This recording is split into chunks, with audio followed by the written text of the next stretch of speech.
Welcome, Mandla. In today's episode, we are talking about developing long-range eagle vision. Why do you refer to an eagle in this episode? Welcome, Amanda. So eagles are known to be able to see really, really far. If you know about how eagles hunt, and they'll hunt things around the ground, like rats, for example, they can see these tiny, tiny creatures from miles away, and probably from a distance where we as humans would need a set of binoculars. And to me, eagles therefore symbolize that ability to see things from afar that are not yet here. And it's really being able to see the big picture. What does your book, Conquer Your Mountain, say about long-range vision? Yeah, it dwells on the importance of setting long-term goals and having a clear vision to achieve those goals. Week 49, for example, says, take a closer look at the enemy with your binoculars. It is possible that the situations that seemed so daunting can be dismantled bit by bit. What does it mean to take a closer look at a problem in a business context? Yeah, in my view, taking a closer look at the problem is to really break it up into the multiple aspects of the problem. What is this issue that we are facing? How did it come about? How could we have prevented it? Is there anything that we can do differently? Is it a problem after all? What if this problem is an opportunity? So it's really asking the deep questions about that problem where you actually need a microscope, because often what you see as the problem might actually just be the symptom. So it enables the leader to really focus on the root causes of that problem. And how do you zoom out from a problem once you have taken a closer look at it? Yeah, so you definitely have to zoom out, because we are talking about eagles and long-range vision. And the reason why you have to zoom out is once you understand the details, you need to then take a high-level look, because you only saw the problem in its own unique format.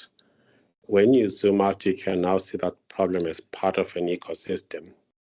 What is that problem doing in terms of your overall organizational context? Maybe it's affecting many employees, maybe it's affecting your customers, maybe it's also affecting your competitors, which could be great news, because if you solve the problem faster than they can solve it, that problem could be an advantage.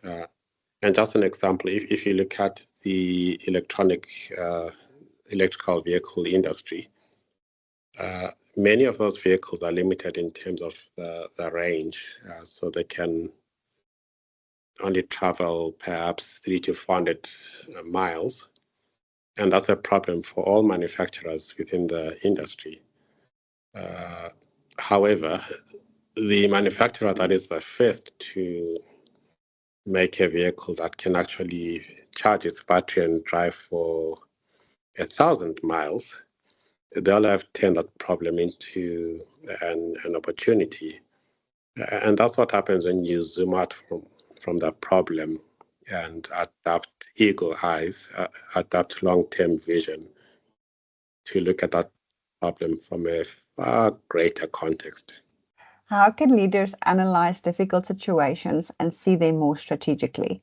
In analyzing the situation with eagle vision, it's important to be able to map that situation to the broader array of things that are happening in the organization. And one of the ways that you do that is to do stakeholder mapping. Stakeholder mapping, you've got a problem, you put it in the center of the board, and you map out who are the people that are affected by this. So you now know what stakeholders you need to address in fixing this problem.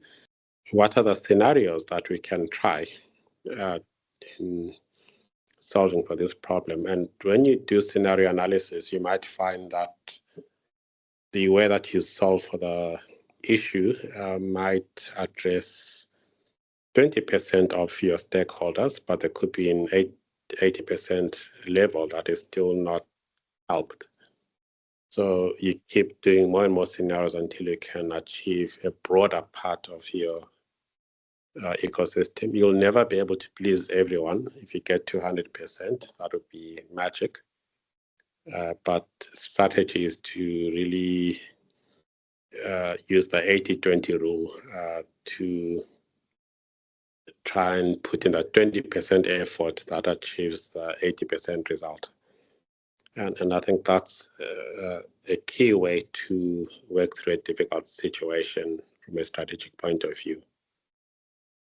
How do you avoid getting bogged down in short-term challenges while focusing on long-term goals? I like to time box. And when I say time box, I limit the time that I'm going to allocate to working on that short-term challenge.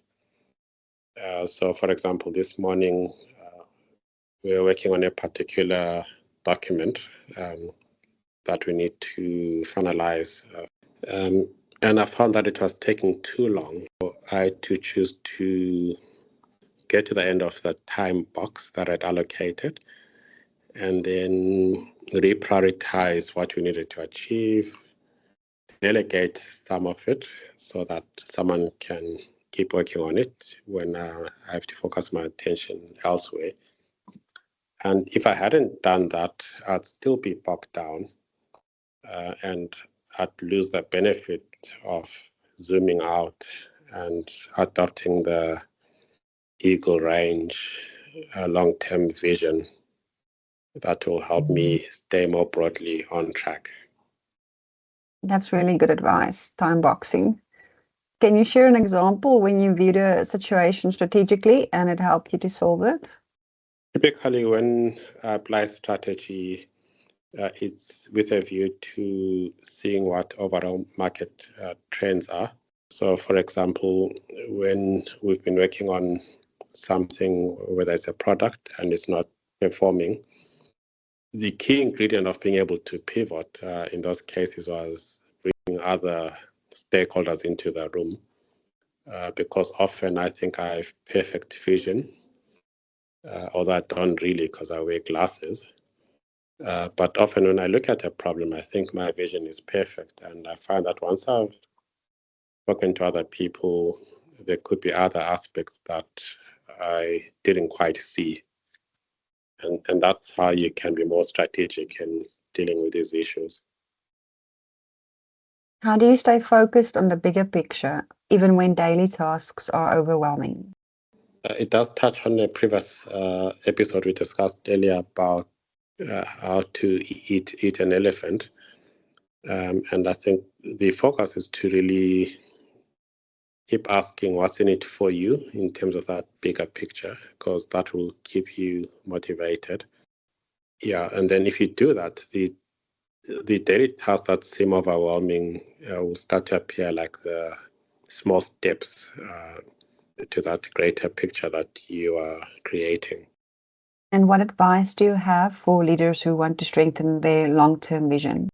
Your long-term vision can really be strengthened only by exposure to new experiences. Because if you don't have that exposure, you'll be stuck in a world that you have created. And that world naturally has limitations because the only things in that world are only the things that you have seen before. So I'd say to leaders that you need to keep educating yourself. You need to keep exploring diverse perspectives, getting diverse people to come alongside you in your teams, because that broadening of the mind is what will really help you to develop that long-range eagle vision. Are there practical tools or techniques that we can help or use to view problems through binoculars, like you said in your text?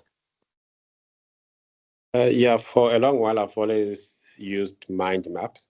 And mind maps are great in sketching out all the key issues that you are dealing with, making sure that you don't leave anything unresolved.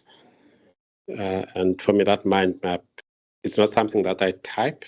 I think mind maps seem to only work for me when I actually write out something and I sketch notes, draw images, because only through that does my brain trigger mechanism to piece together all of the aspects that I'm needing to solve for.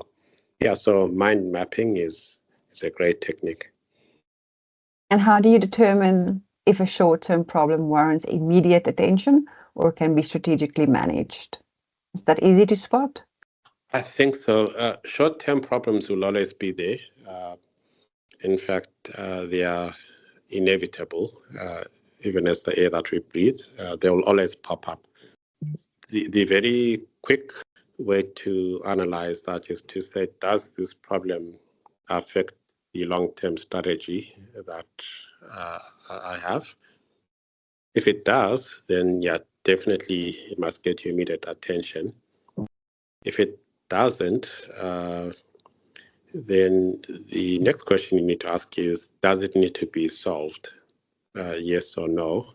And if the answer is still yes, does it have to be solved now? Does it have to be solved by you?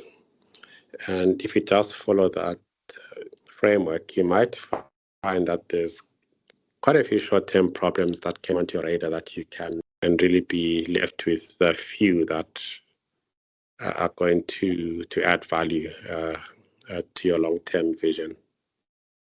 And thank you for that very valuable advice. I know I'll definitely be applying some of those strategies and ideas. Thank you so much, Dr. Mandla. And thank you for joining us today.